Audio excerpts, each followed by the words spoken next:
Sorry about your Mets, Ian. The way that this season's Which gone off the tracks. which part are you sorry about? Are you Just the way sorry that about the? just the way they got swept by the Cardinals. Yeah, that's not good. Oh, I mean, I'm still watching. I'm still into it.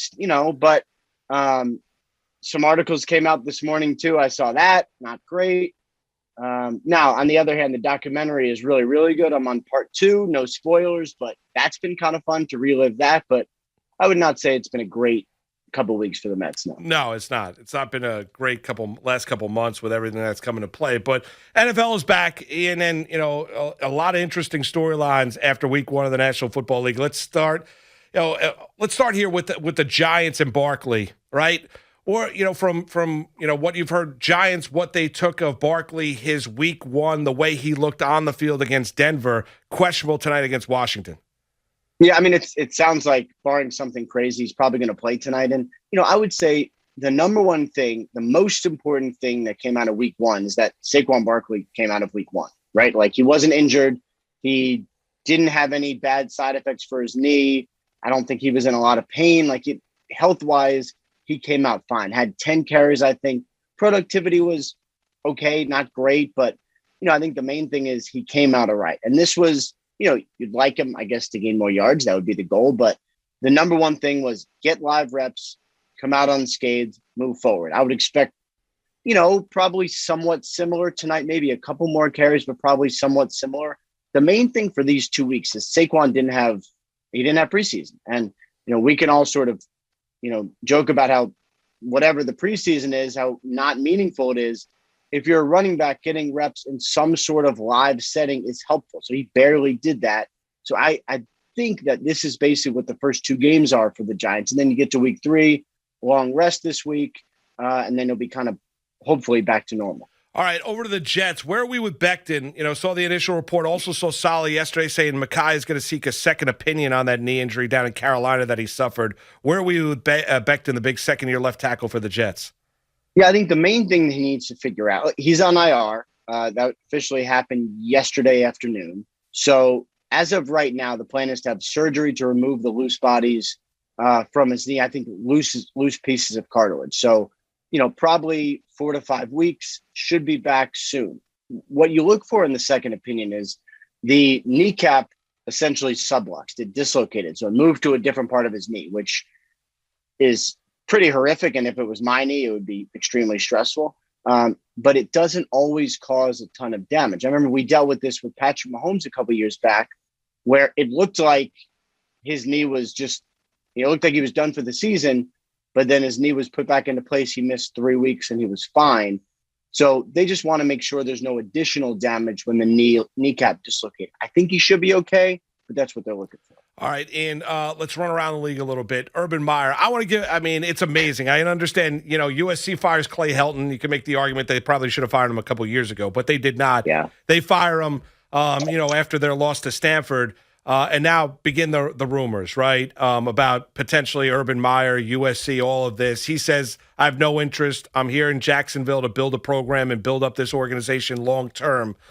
I heard that from Nick Saban down in Miami when he was with the Dolphins as well, and then he was off to Alabama. So when you listen to Urban Meyer, I'm rooting for him to be successful in Jacksonville. Is he all in, or do you think he still has eyes potentially on leaving and jumping back into college? I was covering Alabama when he said that. I was a beat writer for the Birmingham News. I was knee deep in the coaching search, and Saban came out and said it. He said, I'm not going to be the coach at Alabama. And I knew that at the same time, his people were talking, kind of backdooring to Alabama boosters saying, don't quit on him. This guy will be here. Just give him time. So I knew kind of what that was at the time. I do not get the sense at all that this is that. First of all, it's literally one game. So quitting in the NFL after one game would be, I would say, unprecedented. It would be worse than Bobby Petrino. I don't see it happening. The other thing is, and maybe just as important, he could have had the USC job last year or maybe even the year before. So, Urban Meyer's been out there. It's not like he had another job that was preventing him. So if he didn't want the job 2 years ago and he didn't want the job last year, then why would we all think he would want the job this year? I think he wants to stay in Jacksonville. I think he would like to be successful or not. but just give it a full, real run. I do think that's the goal for Urban Meyer. You know, do you get a sense by those around Meyer that he's enjoying this? I understand he's not enjoying the week one performance against Houston, but enjoying the challenge of what the NFL presents. I think so. You know, enjoying it is a weird word because, like, I feel like, you know, if you took the, you know, sort of took the temperature, the psychological temperature of most coaches right now, like it's not always the most fun thing ever. Now, winning is amazing and that will be worth it, but it is a long grind. And, you know, I would say, is he enjoying it? I think when they win and when he turns it around, he will really enjoy it. It's, you know, Urban Meyer is the way he is. He's like Nick Saban. It's like, how often does Saban enjoy anything? You know, I would hear stories of Saban winning a national championship, being in his hotel room and being frustrated that he was behind in recruiting. That's just what some of these guys are like. So, yeah. You know, I think he likes it enough. Yeah. I think he wants to be good. I'm really curious to see if he will be. All right, down to Dallas. Lawrence breaks his foot yesterday, out 6 to 8 weeks. I heard Jerry Jones on a radio interview. They're hoping for Randy Gregory to get some negative COVID-19 tests. Where are we here with the Dallas Cowboys after losing really their premier edge rusher in Lawrence? Yeah, Lawrence, you know, probably their best player on defense, certainly their most productive player. And it's so ridiculous. I mean, it's no one's fault, but it's just ridiculous. He was literally doing a regular routine pass rush drill in practice against no one. I mean, just against just one-on-one pass rush, and just broke his foot. Sounds like he was devastated, had surgery this morning. Going to be out probably 8 weeks. So you're looking at mid-November. And look, if the Cowboys hang on, it's a long season. You know, he could play 6 or 7 games, something like that. I think, you know, we're going to see him and it's going to be okay. It's just they got to hang on, right? And Randy Gregory, I mean, it's COVID, so like you can't predict. He could just still have it and not play. So I think the Cowboys are going into this game believing that they're going to be without, you know, probably 2 of their premier defensive players on the edge. And that really stings, especially for a Cowboys defense that really needs to play well. You know, Ian, what about Cam Newton? I understand teams didn't want to sign him, you know, before week 2 because then it would have been a veteran guaranteeing his contract. Right. So do you think Cam here after this week gets an opportunity and joins an NFL team, or do you think the days of Cam Newton in the NFL are done? I think there's a chance he's done. Washington not signing him, I wasn't surprised. But Washington not signing him, I think wasn't a great sign. Now, maybe Taylor Heineke plays terrible and Kyle Allen plays terrible, and in several weeks they sign him. But then, like, you'd also say if Washington has a really bad record, let's say they're 2-6, like, why are you signing a bridge quarterback anyway, right? Just play with the young guys and go forward. So doesn't sound like it's going to happen in Washington. And if it's not there, I don't know where. Like, I've looked around, I've made a lot of calls. I don't know where there's a spot for him. And, you know, important to also remember, before he signed with the Patriots twice, I didn't have a spot for him then either. So, you know, he's had the highest of highs in his career. He was an awesome, awesome player. I'm just not sure where he is physically that we're going to see him sign anytime soon. We're chatting with Ian Rapoport, NFL Network. He's going to be joining the program each and every week throughout the course of the NFL season. Ian, I'll tell you, I really love Stafford, as a lot of people did. Stafford out in Los Angeles with McVay and the Rams. You know, I know it was the Bears, and the Bears aren't going to be great this year, but the early returns of what he is going to be able to do now with having Stafford at quarterback, really the sky's the limit with that passing game and the creativity, as long as he stays healthy with Stafford in L.A.